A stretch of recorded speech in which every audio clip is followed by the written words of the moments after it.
원리에 대해서 알아보겠습니다.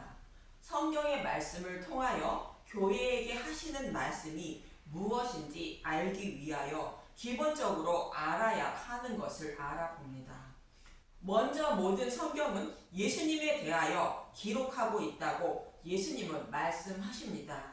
요한복음 5장 39절 너희가 성경에서 영생을 얻을 줄 생각하고 성경을 연구하거니와 이 성경이 곧 내게 대하여 증언하는 것이니라. 이 말씀은 예수님이 복음을 전하며 자신이 약속하신 메시아임을 증거했지만 구약 성경을 가지고 하나님을 섬기며 가르치고 있는 서기관과 바리새인들이 메시아임을 알아보지 못하고 배척하자 하시는 말씀으로 구약 성경 전체는 약속하신 메시아가 오셔서 타락한 자신의 백성을 어떻게 구원하실 것인지를 모형과 그림자로 설명하고 있다고 말씀하시는 것입니다. 또 예수님은 죽으시고 부활하신 후에 엠마오로 가는 제자들을 만나게 됩니다.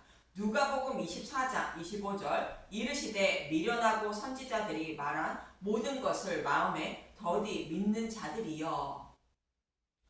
예수님이 죽으시고 부활하실 것을 믿지 못하고 있는 제자들에게 선지자들이 말한 모든 것을 믿지 못했다고 말합니다. 선지자는 구약의 선지서를 말하는 것으로 선지서에서는 메시아가 오시면 오신 메시아가 죽으시고 부활하실 것을 기록하고 있었는데 그 사실을 알지 못하고 있다는 말씀입니다. 그래서 이어지는 26절에서 27절은 이렇게 말하고 있습니다.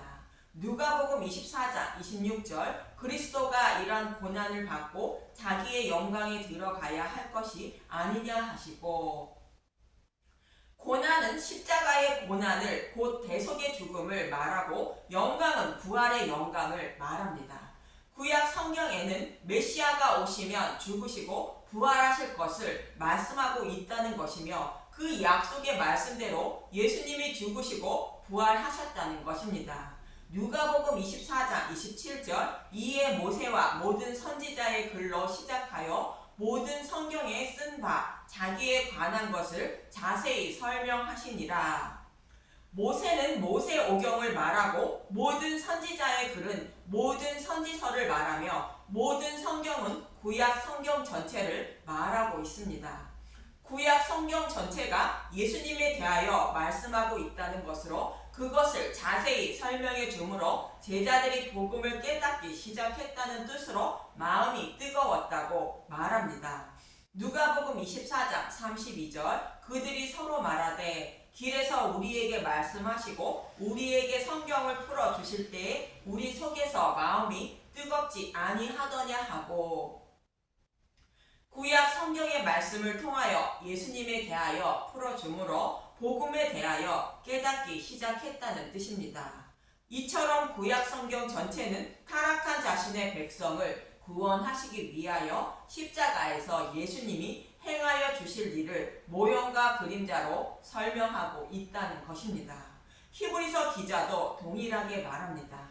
히브리서는 레위기를 복음으로 해설해 주시고 있습니다. 히브리서 8장 5절 그들이 섬기는 것은 하늘에 있는 것의 모형과 그림자라 모세가 장막을 지으려 할 때 지시하심을 얻음과 같으니 이르시되 삼가 모든 것을 산에서 내게 보이던 본을 따라 지으라 하셨느니라.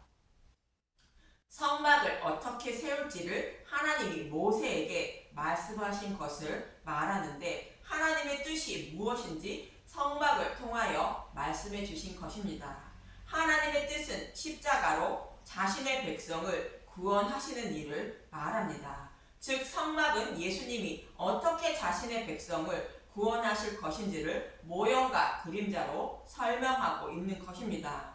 그래서 히브리서 10장 1절은 이렇게 말하고 있습니다. 히브리서 10장 1절 율법은 장차 올 좋은 일의 그림자일 뿐이요 참 형상이 아니므로 해마다 늘 드리는 같은 제사로는 나오는 자들을 언제나 온전하게 할 수 없느니라. 율법에 따라 제단에 드리는 제사는 장차 올 좋은 일의 그림자일 뿐이라는 것으로 예수님이 오셔서 행하여 주실 일의 그림자일 뿐이라는 것입니다. 그래서 구약에서 제단에 드리는 제물은 모두 예수님의 십자가를 모형하고 있다는 것입니다.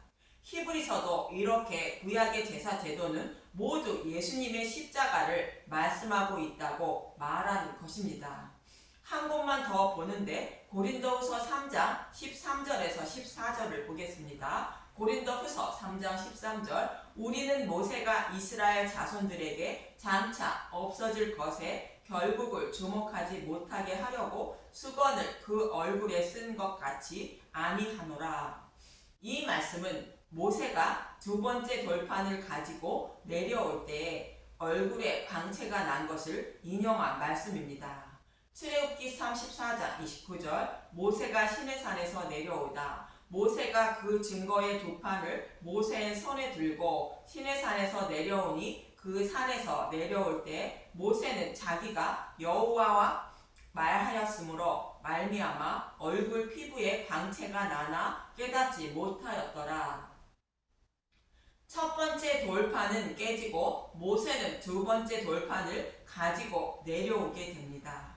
두 번째 돌판은 십자가 위에 새겨진 십계명 돌판을 상징합니다. 십자가 위에서 새겨진 돌판이라는 것은 예수님을 믿으면 율법을 온전히 지킨 자가 된다는 뜻이며 믿지 않으면 율법을 온전히 지켜야 한다는 뜻입니다. 이 돌판을 가지고 내려올 때 모세의 얼굴에 광채가 난 것은 십자가의 영광의 광채를 모세가 본 것입니다. 그런데 모세는 율법을 상징하는데 모세의 얼굴에 광채가 났으므로 율법의 행위로 의롭다 여김을 받을 것이라 생각할까 하여 모세는 수건으로 그 광채를 가렸다는 것입니다. 율법의 행위로는 의롭다 여김을 받지 못한다는 뜻이며 모세도 이 사실을 알고 있는 것입니다. 오직 두 번째 돌판인 십자가 위에 새겨진 돌판으로만 구원을 받음을 말하고 있는 것이며 모세도 자신이 기록한 모세오경은 예수님에 대하여 기록하고 있음을 알고 있는 것입니다. 고린도후서 3장 14절 그러나 그들의 마음이 완고하여 오늘까지도 구약을 읽을 때에 그 수건이 벗겨지지 아니하고 있으니 그 수건은 그리스도 안에서 없어질 것이라. 구약은 모두 예수님의 십자가를 기록하고 있는데 수건으로 가려졌다는 것으로 구약은 모두 모형과 그림자로 예수님의 십자가를 말씀하고 있다는 것입니다. 문자 그대로 보면 유대인들처럼 하나님을 우상처럼 섬기게 된다는 뜻입니다. 그러나 이 수건은 십자가로 풀면 없어진다는 것으로 구약 성경의 말씀을 십자가로 풀면 모세가 본 십자가의 영광의 광채를 볼 수 있다는 뜻입니다. 이처럼 모든 성경은 예수님에 대하여 기록하고 있다고 예수님도 말씀하셨고 히브리서 기자도 말하고 있으며 사도 바울도 말하고 있는 것입니다. 여러분들도 모든 성경을 읽고 묵상하실 때에 문맥을 먼저 살피시고 예수님의 십자가로 풀면 십자가의 영광의 광채를 볼 수 있습니다.